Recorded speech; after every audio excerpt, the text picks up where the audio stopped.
নারী নির্যাতন এবং শিশু নির্যাতন হারাম, কবিরা গুনাহ, মহাপাপ। কিন্তু সব ধরনের নির্যাতন, সমাজ যেটাকে নির্যাতন বলে সেটাও নির্যাতন। সমাজ মানে বুধের সমাজ হয়ে যায়। আর সমাজের ওই জ্ঞান নাই, ওই বুদ্ধি নাই, অনেক কিছু নির্যাতন, কিন্তু সমাজ মনে করে দেখি না নির্যাতন না। সেজন্য কোনটা নির্যাতন না কাকে জিজ্ঞেস করবো? আল্লাহকে জিজ্ঞেস করবো, আল্লাহ রসুলকে জিজ্ঞেস করবো, কোরআন হাদিসকে জিজ্ঞেস করবো। কোরআন হাদিস যখন বলবো যে এটা নির্যাতন, ওটা থেকে বাস্তবে যেটা আমরা ঘুরি স্বাভাবিক যাদের ভিত্তিতে এটা নির্যাতন, সেই নির্যাতন থেকে তো রক্ষা করতেই হবে শিশুকে, নারীকে এবং সমাজের সবাইকে। কিন্তু অনেক কিছু আছে শিশুর প্রতি নির্যাতন, নারীর প্রতি নির্যাতন, কিন্তু আজকালের শিশির সমাজ ওটাকে নির্যাতন মনে করে না, অথচ ওটা নির্যাতন। আল্লাহ বলেন ওটা নির্যাতন, আল্লাহ রসুল বলেন ওটা নির্যাতন, কোরআন হাদিস এবং ইসলামের শরীয়ত বলেন নির্যাতন। এই সব নির্যাতন থেকে নারীদেরকে, শিশুদেরকে রক্ষা করতে হবে কিনা? শিশুকে আপনি আদব শিখালেন না, নির্যাতন কিনা? মুসলিম শিশু, মা বাবা মুসলমান, এই মুসলিম শিশুকে আপনি খ্রিস্টানদের স্কুলে দিয়ে দিলেন, শিশুর প্রতি নির্যাতন হলো কিনা? এটা তো চিন্তা করেন আমরা। মুসলিম শিশু ওকে খ্রিস্টানদের স্কুলে দিয়ে দিলেন, অমুসলিমের স্কুলে দিয়ে দিলেন, এটা তার প্রতি নির্যাতন।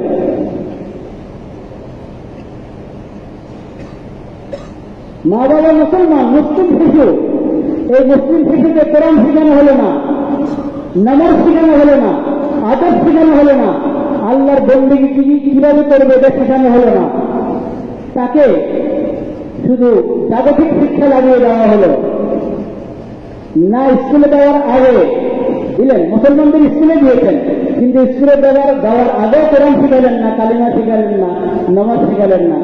স্কুলে আসা যাওয়া করে ওই সময় বলে একটা সকালবেলা স্কুল হলে বিকালে কিছু দিন ইমান শেখাও, বিকালে স্কুল হলে সকালে দিন ইমান শেখাও, রাত্রে 1 ঘন্টা দিন ইমান শেখাও, তাও করলেন না।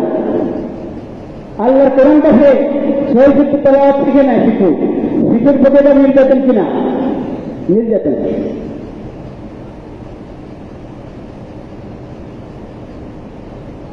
আদব শিখালাম না, মানব বানালাম না, অহংকার হারাম এটা তাকে শিখালাম না, জুলুম হারাম এটা তাকে শিখালাম না।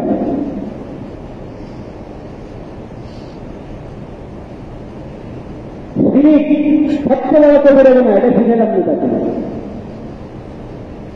তাহলে এটা সন্তানের প্রতি নির্যাতন হবে কিনা? মহিলা তার ইজ্জত রক্ষার জন্য সে ছেড়ে থাকতে পারে, সেজন্য সে তার পর্দা করবে, সে তার নিকাব লাগাবে, তার এটার অনুমতি দেওয়া হচ্ছে না, এটার জন্য তাকে দণ্ড করা হচ্ছে। এটা নির্যাতন কিনা? এটা নারীর নির্যাতন কিনা? এটাও নারীর নির্যাতন। মহিলাদেরকে আল্লাহ তাকে মহিলা বানাচ্ছেন, মহিলা হিসেবে থাকবে। এখন জাতিসংঘ বলে না আমরা তোমাদের কাছে অফিস খুলব মানব অধিকারের, ওই অফিস খুলে আমরা নারীদেরকে বলবো তুমি পুরুষ হয়ে যাও, পুরুষকে বলবো নারী হয়ে যাও। এটা নির্যাতন কিনা?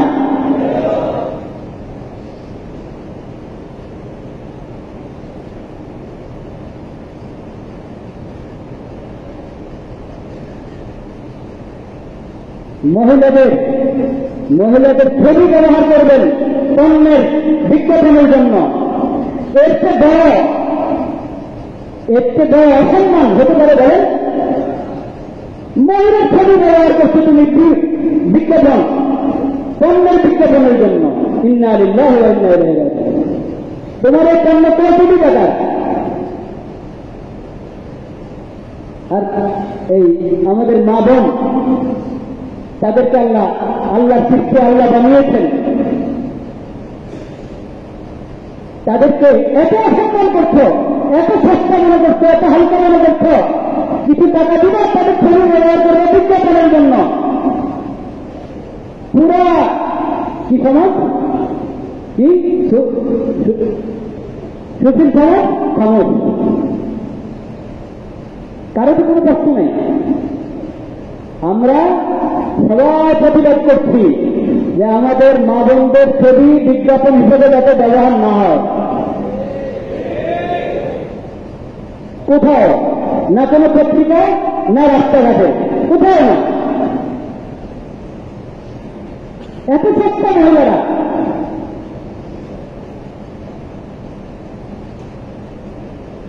নারী নির্যাতনের বিরুদ্ধে সত্য হতে হবে সবাইকে, কিন্তু নির্যাতনের সঙ্গে আগে ঠিক করতে হবে।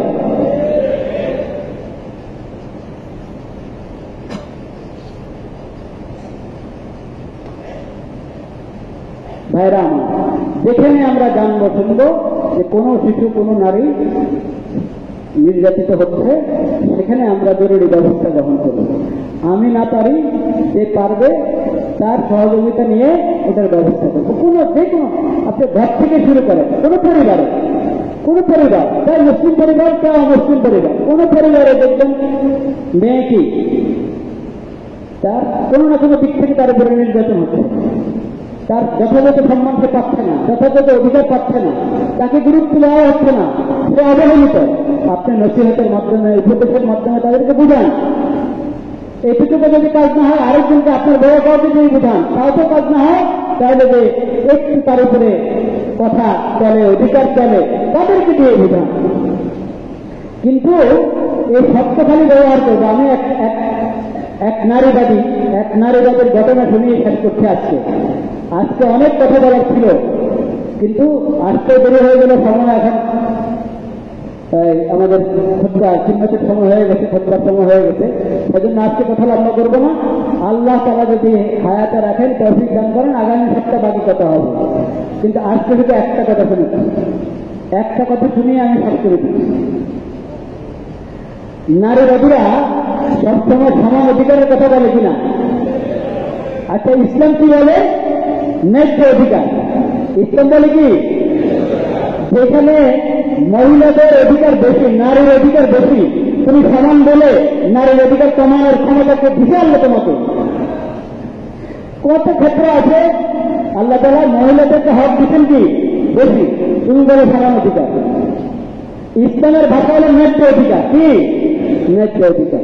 হ্যাঁ, সমান অধিকার শব্দটা যদি আপনি ন্যায্য অধিকারের অর্থে ব্যবহার করেন, আপনি বলেন যে ভাই আমরা সমান অধিকার বলতে বুঝাচ্ছি ন্যায্য অধিকার, তাহলে ঠিক আছে, তাহলে ঠিক আছে। কিন্তু সমান অধিকার অল্পের সমান যদি মনে করেন, তাহলে এটা কোনো কথা না, এটা কথা না। আসল কথা ইসলামের শিক্ষা। আপনি যেটা ইনসাফের আদালতে আপনি পেশ করেন, বলতে হবে কি ন্যায্য অধিকার, সবার ন্যায্য অধিকার প্রতিষ্ঠিত হতে হবে। কিন্তু তথাকথিত নারীবাদীরা বলে কি সমান অধিকার, সমান। এক নারীবাদী, আমি নাম বলবো না, দেশের এলাকার নাম বলেছি, দেশের ঘটনা, কোন জায়গা দেশের ঘটনা, ব্যক্তির নাম বললাম না, বলার দরকার নেই।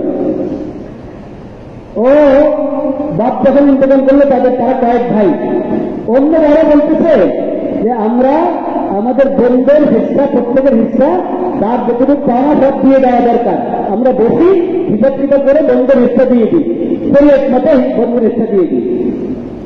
ওই নারীবাদী বলেছে না, দেওয়া যাবে না। কি ও বলে সমান দাও, ওরা বলছে আল্লাহ দা যার হিস্সা যা ঠিক করছে ওরা দিয়ে দেয়, অন্য জায়গায় বলতেছে ও দিতে রাজি নাই, বসতে রাজি নাই। এই হলো নারীবাদীদের হাকিকত। এইদিকে শরীয়তের বিরুদ্ধে বলে, কোরআনের বিরুদ্ধে, হাদিসের বিরুদ্ধে বলে যে বাপ মারা গেছে তখন ভাই বোন, হ্যাঁ আল্লাহ তাআলা বলছেন নির্যাতন মৃত্যু হাত তুলুন, ছেলে ডবল পাবে কাছ থেকে মেয়ে থেকে, বাপের অংশ কিন্তু বাপে যা রেখে গেছে। এখন 3 ভাই 2 বোন, কজন হলো? 7 জন। তো 3 ভাইকে তুমি 6 জন ধরো, আর 2 জন, কজন হবে? 8 জন। সম্পত্তি 8 ভাগে ভাগ করে আপনার 2 ভাগ প্রতি ছেলেকে দাও, আর 1 ভাগ প্রতি মেয়েকে দাও। এটা হলো শরীয়তের কথা। এটার পিছনে হাজারো যুক্তি আছে, বড় বড় যুক্তি আছে, আল্লাহর সব পিছনে যুক্তি থাকে। কিন্তু আমরা আল্লাহর বিধান যুক্তি দিয়ে মানবো না, আল্লাহ বলেছেন এই জন্য মানবো। কোনো যুক্তি দেখার দরকার নেই, কিন্তু কোনো যুক্তিবাদী যদি আমাদেরকে চ্যালেঞ্জ করে তাহলে আমরা তার সামনে যুক্তি পেশ করতে পারি, পারবো ইনশাআল্লাহ। কিন্তু আমরা করার দরকার মনে করি না, যেহেতু আমরা শরীয়তের বিধান হওয়ার কারণে আল্লাহ বলেছেন, আল্লাহ রসুল বলেছেন, এই জন্য মানি। কিন্তু ওই নারীবাদী যে প্রশ্ন উঠায় যে আল্লাহ মেয়েদেরকে কম দিছে, কোরআন মেয়েদেরকে কি দিছে, কম দিছে, এবং সে দিতেও রাজি নেই। অন্যদের বলে দাও, ভাগ করে দেওয়া বন্ধের ইচ্ছা, সে দিতে রাজি নেই। এ হলো নারীবাদীদের হাকিকত। আল্লাহ রাব্বুল আলামিন এরকম তথাকথিত নারীবাদীদের থেকে আমাদের দেশকে রক্ষা করে। বাস্তবে তারা নারীবাদী, আসলে চায় নারী শিশু সবার অধিকার, ন্যায্য অধিকার প্রতিষ্ঠিত হোক, সবাই নির্যাতন থেকে রক্ষা পাক। বাস্তবে যারা চায় আমরা তাদেরকে 100 মোবারক করতে পারি। الحمد لله نحمده ونستعينه ونستغفره ونؤمن به ونتوكل عليه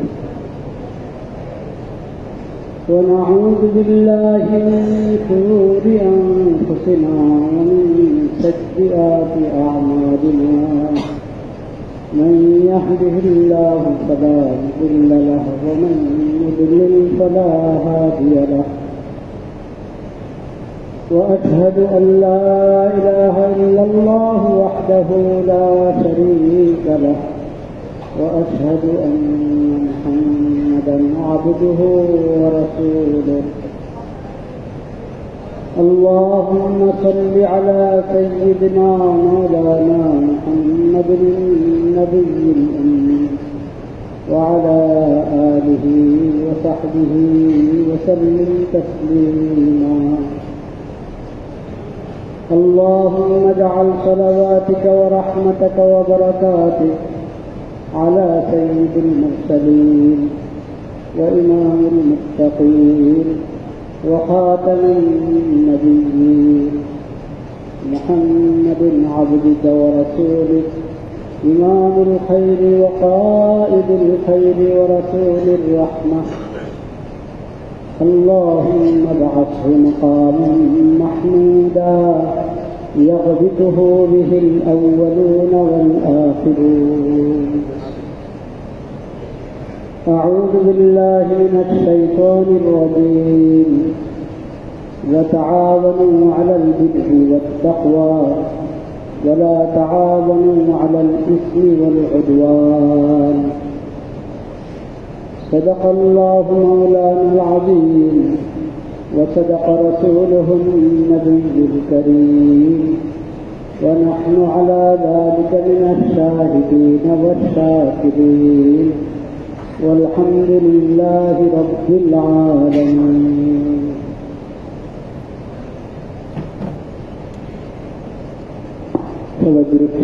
اللهم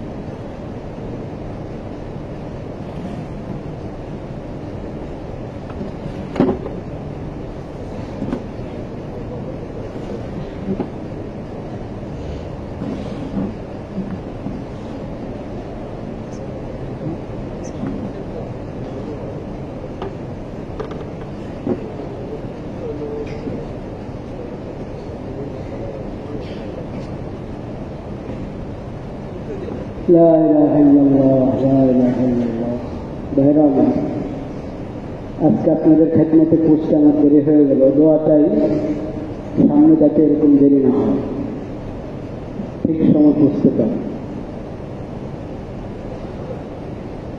আমি আগের ধারাবাহিকতায় তাকওয়া বিষয়ক কোরআন কারীমের যে হেদায়াত এবং নির্দেশনা ওই বিষয়ে আলোচনা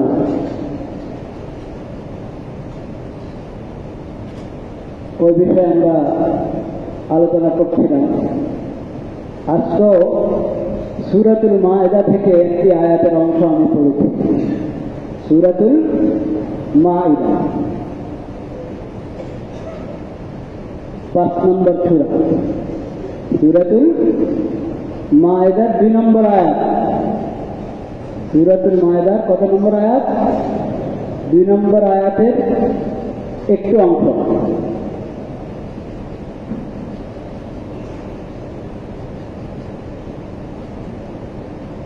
وتعاونوا على البر والتقوى ولا تعاونوا على الإثم والعدوان واتقوا الله إن الله شديد العقاب। 5 নম্বর সূরার 2 নম্বর আয়াতের শেষ অংশটা পড়েছি। وتعاونوا على البر والتقوى, নেক কাজে এবং তাকওয়ার বিষয়ে তোমরা একে অপরের সহযোগিতা করো।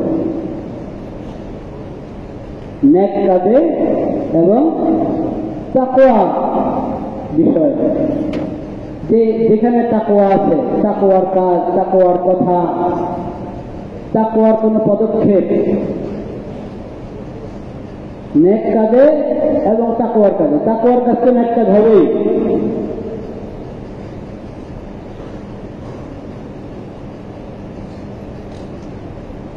নেক কাজের মধ্যে এবং তাকওয়ার কাজে একে অপরের কি করো? সহযোগিতা করো। ওয়ালা তাআওয়ানু আলাল ইসমি ওয়াল উদওয়ান,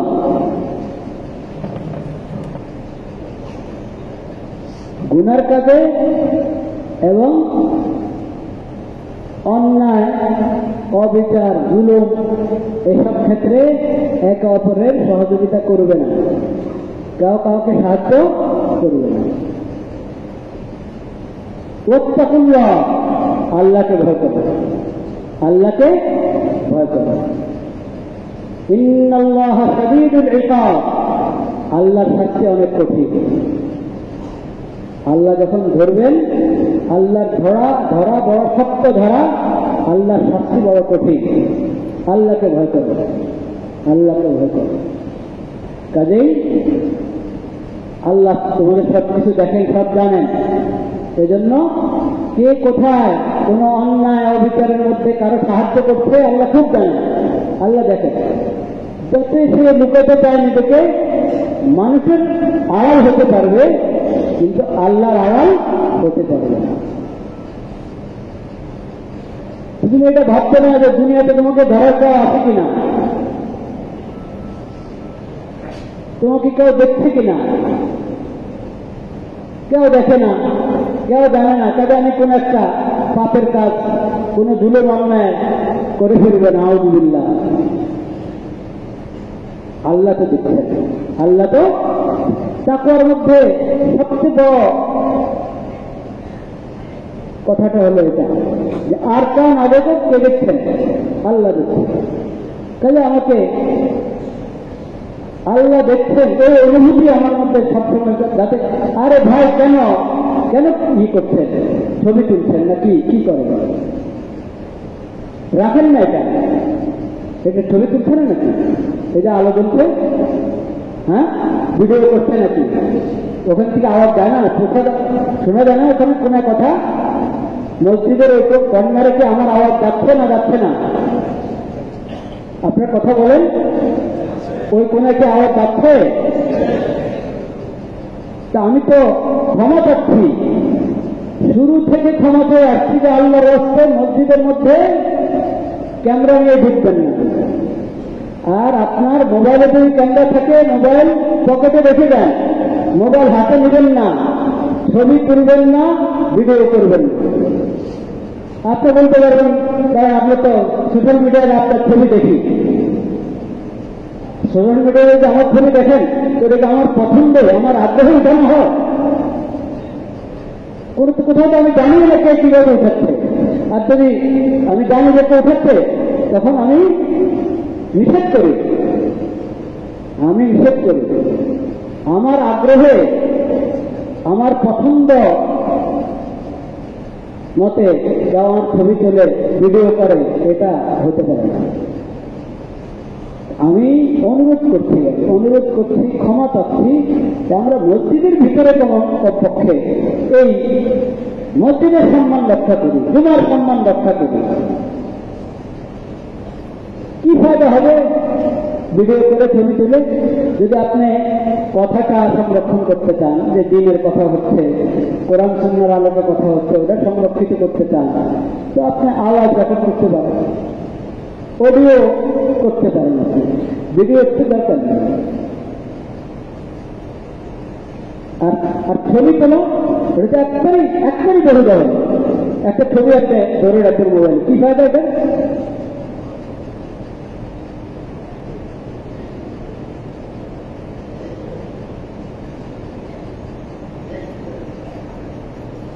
এই যে কথার ধারাবাহিকতা নষ্ট হয়, এটা কি ভালো কথা? ভালো কাজ এটা। যে কাজের কারণে একটা দিনে আলোচনা বাধাগ্রস্ত হয়, কথার ধারাবাহিকতা নষ্ট হয়, ওটা তো ভালো কথা না, ভালো কাজ না।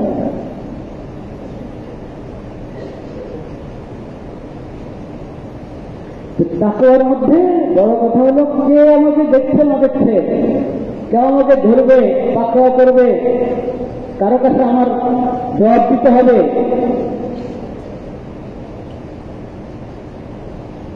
এইগুলো চিন্তার বিষয় না। চিন্তার বিষয় হলো কি, আল্লাহকে দেখতে হবে, দুনিয়ার কেউ না দেখ, দুনিয়ার কারো কাছে আমাকে জবাব না দিতে হবে, আল্লাহ দেখতে হবে, আল্লাহর কাছে জবাব দিতে হবে। আল্লাহ অসন্তুষ্ট হচ্ছে, যার হক নষ্ট করছি সে জানে না, আল্লাহ জানে, তার পক্ষ হয়ে আল্লাহ ধরবেন আমাকে। শুধু আখিরাতে ধরবেন এটা না, আখিরাতে তো ধরবেনই, দুনিয়াতেও আল্লাহ তাআলা ধরায় দিতে পারে। দেন না? ধরা দেন না? ধরা দেওয়ার দৃষ্টান্ত তো চোখের সামনে, কিন্তু আমাদের বাংলাদেশি মানুষের মনে হয় স্মৃতিটা দুর্বল, স্মৃতি শক্তি কি দুর্বল, ভুলে যায় তাড়াতাড়ি, এই জন্য শিক্ষা গ্রহণ করি না। তো আল্লাহ তাআলা বলছেন, নেক কাজে এবং তাকওয়ার কাজে একে অপরের সহযোগিতা করেন, গুনার কাজে এবং জুলুমের মধ্যে, অন্যায়ের মধ্যে, অবিচারের মধ্যে কেউ কারো কি করবে না, সহযোগিতা করবে না। যদি মনে করো করলে আমাকে কে কি করবে, যদি মনে করো যে আমাকে কে কি করবে, তো এটা মনে করো যে ওয়াত্তাকুল্লাহ। পরের কথা আল্লাহ বলছেন ওয়াত্তাকুল্লাহ। দুনিয়াতে কেউ কিছু তোমাদের করতে পারে কি পারে না, ধরতে পারে কি পারে না, এটা বড় কথা না। আসল কথা হলো আল্লাহ আছেন, আল্লাহ আছেন। আল্লাহ ধরিয়ে দিলে দুনিয়ার ছোট থেকে ছোট, দুর্বল থেকে দুর্বলের হাতে তোমাকে ধরিয়ে দিতে পারে না, অসম্মান করতে পারে না, শাস্তি দিতে পারে না। আর আখিরাতে তো আল্লাহ রেখেছেন, আখিরাত হলো নেক কাজের পুরস্কারের জন্য এবং গুনাহ অন্যায়ের শাস্তির জন্য আখিরাত। কবর থেকে যেটা ছিল একটু একটু জায়গা করে দিয়েছে, একটু এদিকে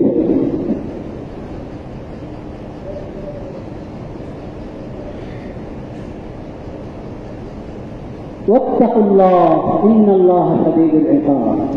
ওয়াত্তাকুল্লাহ ইন্নাল্লাহা শাদীদুল ইকাব। আল্লাহকে ভয় করো, আল্লাহর শাস্তি অনেক কঠিন,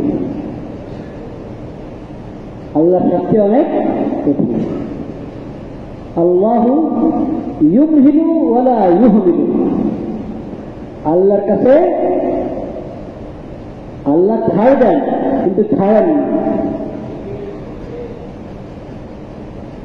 আল্লাহ তাআলা ছাড় দেন, দেখি বন্ধা কি করে, তওবা করে কিনা, ফিরে আসে কিনা, কিন্তু একবারে ছেড়ে দিবেন, কখনো তোমাকে ধরবেন না, এই আশা করবেন না।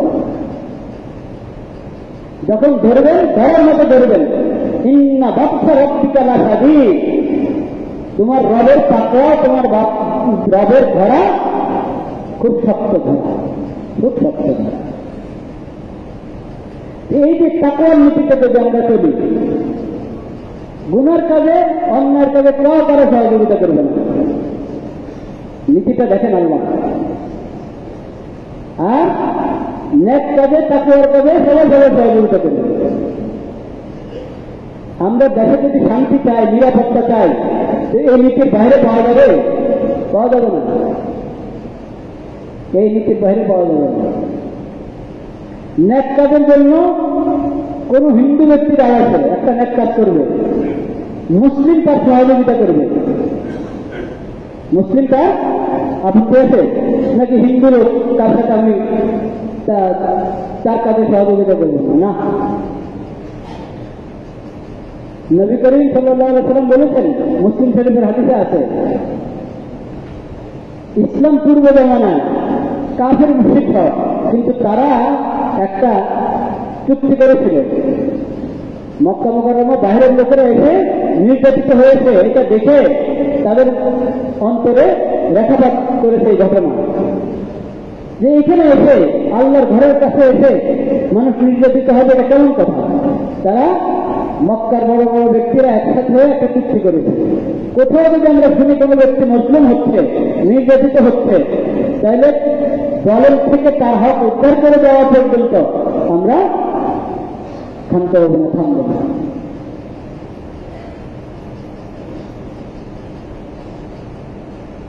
এবং একটা আরবি প্রবাদে তারা বলেছেন, মা দাল্লা সুফাতুন বাহরুন সুফাতুন, সমুদ্রের মধ্যে যদি কোনো কাপড় ফেলেন আপনি, কাপড়ের টুকরো, এটা ভিজবে কি ভিজবে না?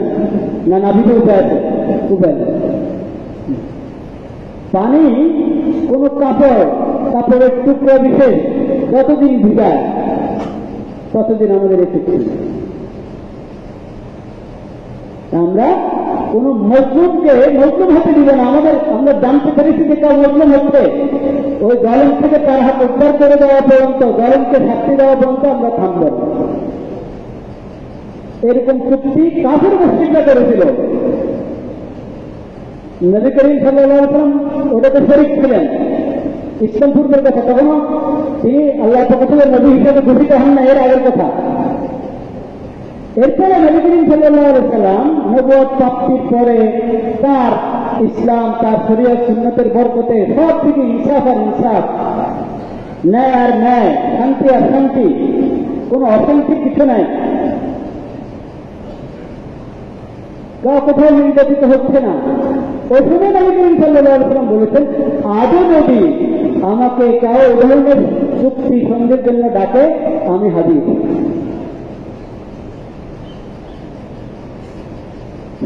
এখন দরকার নাই, ইসলামের বরকতে সব জায়গায় শান্তি এসে গেছে, নিরাপত্তা এসে গেছে, তাহলে এখনো যদি কেউ চুক্তি থেকে আমার ডাকতে আমি যাবো।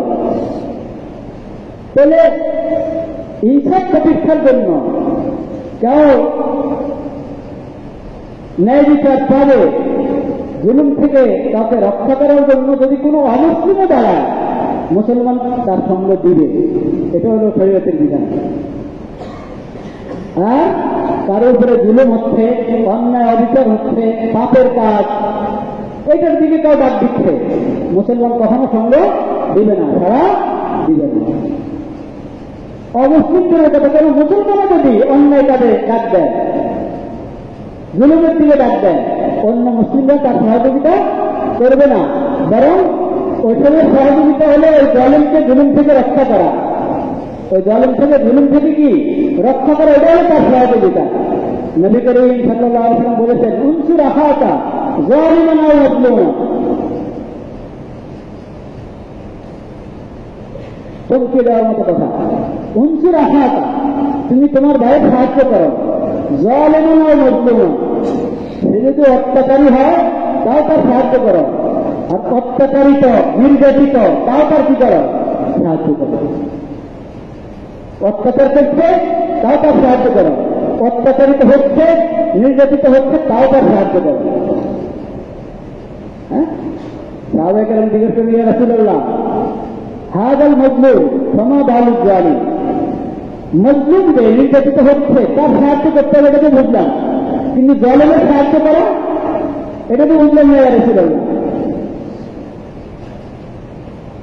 কারণ কমন সেন্স, জালেমের সাহায্য করতে কি হবে? আর তাছাড়া নবী করিম সাল্লাল্লাহু আলাইহি ওয়াসাল্লামের শিক্ষা, তার নির্দেশনা, তার সাহায্যে থাকতে থাকতে ওনাদের যে ঈমান, যে তাকওয়া পয়দা হয়েছে, এটা তো কষ্ট আসে না কোনো জালেমকে কি করবে, সাহায্য করবে। এখন নবীজি বলছেন, জালেম হলে তার সাহায্য করবে। নবী করিম সাল্লাল্লাহু আলাইহি ওয়াসাল্লাম বলেছেন, আরে মজলুমকে তো জুলুম থেকে রক্ষা করবা, জুলুম থেকে বাঁচাবা, এটা হলো তার সাহায্য। আর জালেমকে কোনো হাত ধরবা যাতে সে জুলুম না করতে পারে, জালেমের কোনো হাত ধরাও যাতে সে জুলুম না করতে পারে, কারোর উপরে নির্যাতন না করতে পারে, এটা হলো জালেমের সাহায্য।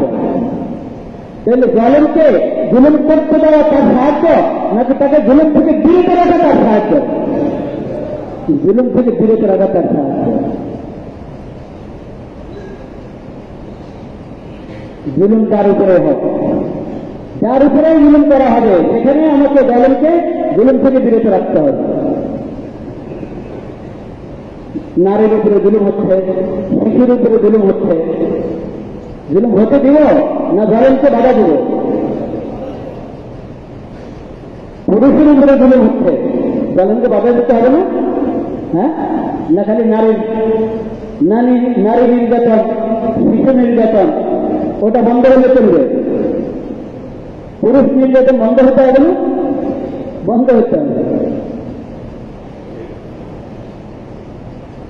কিন্তু নারী শিশু একবারেই দুর্বল, নারী তুলনামূলক দুর্বল, এবং কোন কোন এলাকায় কোন কোন পরিবেশে তাদের উপরে হয়তো জুলুমও বেশি হয়, সেজন্য এটাকে আলাদা করে গুরুত্বের সাথে বলা হয়। নারী নির্যাতন এবং শিশু নির্যাতন কি হতে হবে? বন্ধ হতে হবে। আসলে সব নির্যাতন বন্ধ হতে হবে।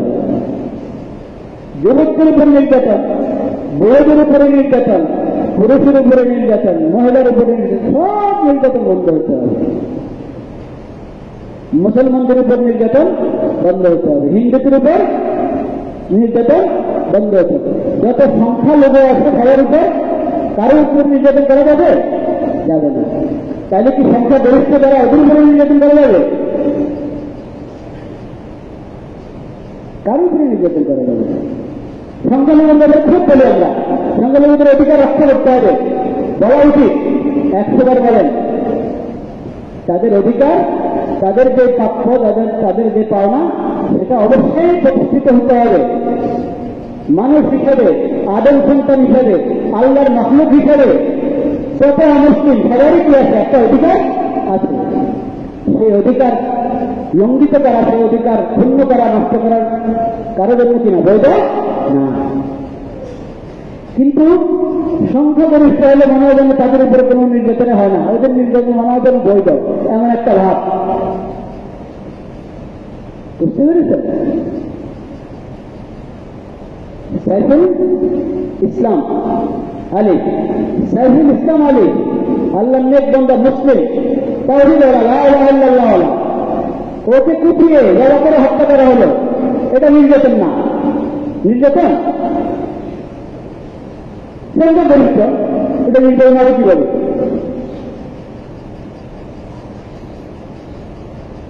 এই যে একটা নতুন কথা আপনারা শুনেন, সংখ্যালঘু। ইসলামকে যদি আমরা চিনতাম, ইসলামকে বুঝতাম, তাহলে সংখ্যালঘু শব্দ বারবার বলতাম না।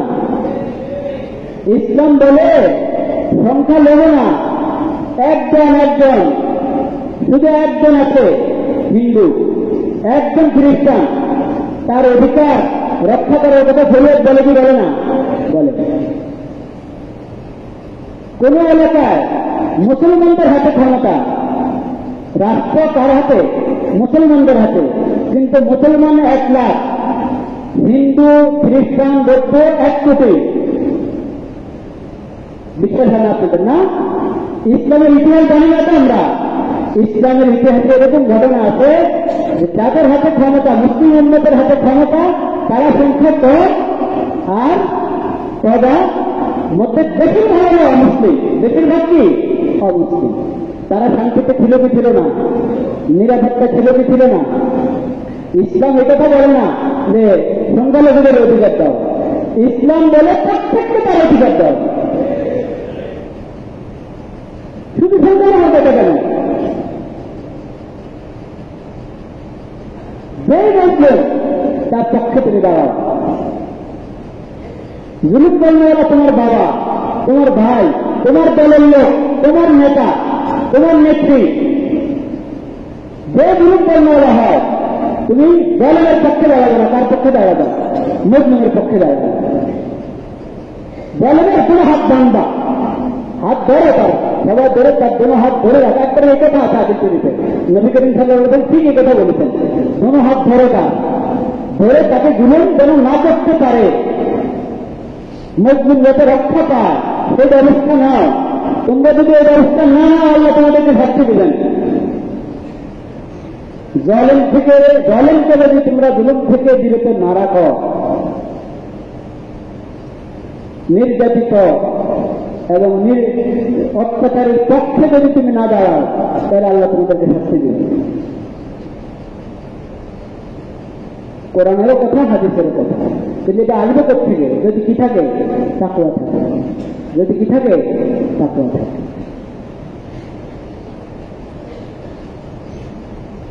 শিশু কত হক, হ্যাঁ, এক একটা শিশু ফুল। আল্লাহ কত বড় দাম নাকি? আল্লাহ কত বড় দাম শিশু। আপনি শিশুর মর্যাদা যদি না বলেন, শিশুর মর্যাদা যদি না বলেন, তাহলে আমরা এখানে যারা আছি আমাদের কারো অস্তিত্ব থাকতো? আমরা শিশু হয়ে তো এখন এই অবস্থা নাকি? ওদের মতো নির্ভুল দেওয়া আছে যারা শিশুকে গুরুত্ব দেয়। শিশুকে গুরুত্ব না দেওয়া মানে কাউকে গুরুত্ব না দেওয়া। শিশুকে গুরুত্ব দিচ্ছে না তুমি, তাহলে তুমি তোমাকে গুরুত্ব দিচ্ছে না, তোমার বাবা মা কাউকে গুরুত্ব দিচ্ছে না।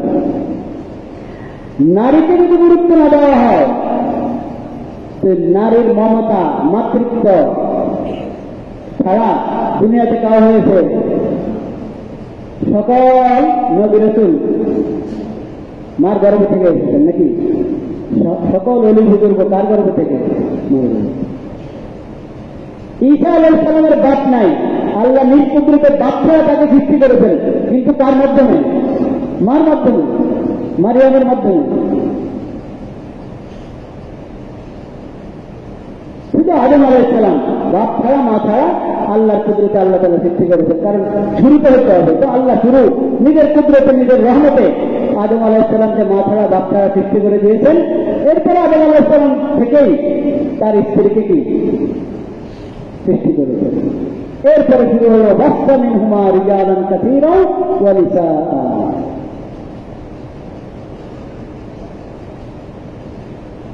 শিশু নির্যাতন, নারী নির্যাতন এটা মহাপাপ। জুলুমের সাথে সাথে এটা হলো একবারই মারাত্মক ধরনের নাশকরি। মারাত্মক ধরনের কি? নাশকরি। নেয়ামতের কুফরান, নেয়ামতের প্রতি অকৃতজ্ঞতা, নেয়ামতের প্রতি কি? অকৃতজ্ঞতা।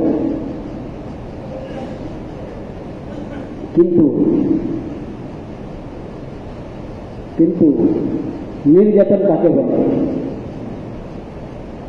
নির্যাতন কাকে বলে? শুধু জানের উপর আক্রমণ করা, শরীরের উপর আক্রমণ করা, শুধু এটার নাম নির্যাতন? হ্যাঁ,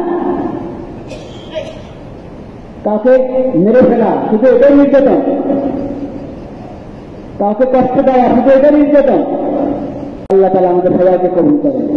আখির দাওয়ানা আলহামদুলিল্লাহি রাব্বিল আলামিন।